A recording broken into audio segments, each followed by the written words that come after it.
আসসালামু আলাইকুম, সবাই কেমন আছেন? আশা করি আপনারা সকলেই অনেক অনেক ভালো আছেন। চলে আসলাম নতুন আরও একটি পোস্টার ডিজাইনের ভিডিও নিয়ে। তো বন্ধুরা, আজকের এই ভিডিওতে দেখাবো ফটো এবং নাম দিয়ে 2024 সালের ক্যালেন্ডার ডিজাইন করবেন কিভাবে। তো সেই জন্য সর্বপ্রথমে এই ভিডিও ডিসক্রিপশন বক্সে ফিল পিপেলের লিঙ্ক দেওয়া আছে, লিঙ্কে ক্লিক করে ফিল পিপেলটি ডাউনলোড করে নেবেন। আর এই ফিল পিপেলটি ডাউনলোড করার জন্য 4 সংখ্যার পাসওয়ার্ড চাইবে। এই পাসওয়ার্ড সম্পূর্ণ ভিডিও জুড়ে দেওয়া আছে, তাই সম্পূর্ণ ভিডিওটি ভালোভাবে দেখে পাসওয়ার্ডগুলো সংগ্রহ করে ফিল পিপেলটি ডাউনলোড করে নেবেন। তারপর এই ফিল পিপেলটিকে কাস্টমাইজ করার জন্য pixellab অ্যাপসের প্রয়োজন হবে। এই অ্যাপসটি প্লে স্টোরে পেয়ে যাবেন, অথবা এই ভিডিও ডিসক্রিপশন বক্সে লিঙ্ক দেওয়া আছে, লিঙ্কে ক্লিক করে ইনস্টল করে নেবেন। ইনস্টল করার পর ওপেন করবেন।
তো বন্ধুরা, আজকের ভিডিওটি এ পর্যন্তই ছিল। ভিডিওটি ভালো লাগলে একটি লাইক দিয়ে দিবেন। পরবর্তী ভিডিও কোন টপিকে চান সেটা কমেন্ট করে জানিয়ে দিবেন।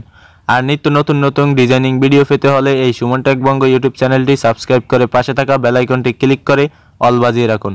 তাহলে এই চ্যানেলে যখনই নতুন কোনো ভিডিও আপলোড দেওয়া হবে সবার আগে আপনার কাছে পৌঁছে যাবে। দেখা হচ্ছে নতুন টপিক নিয়ে পরবর্তী ভিডিওতে। ততক্ষণ পর্যন্ত ভালো থাকুন, সুস্থ থাকুন। আল্লাহ হাফেজ।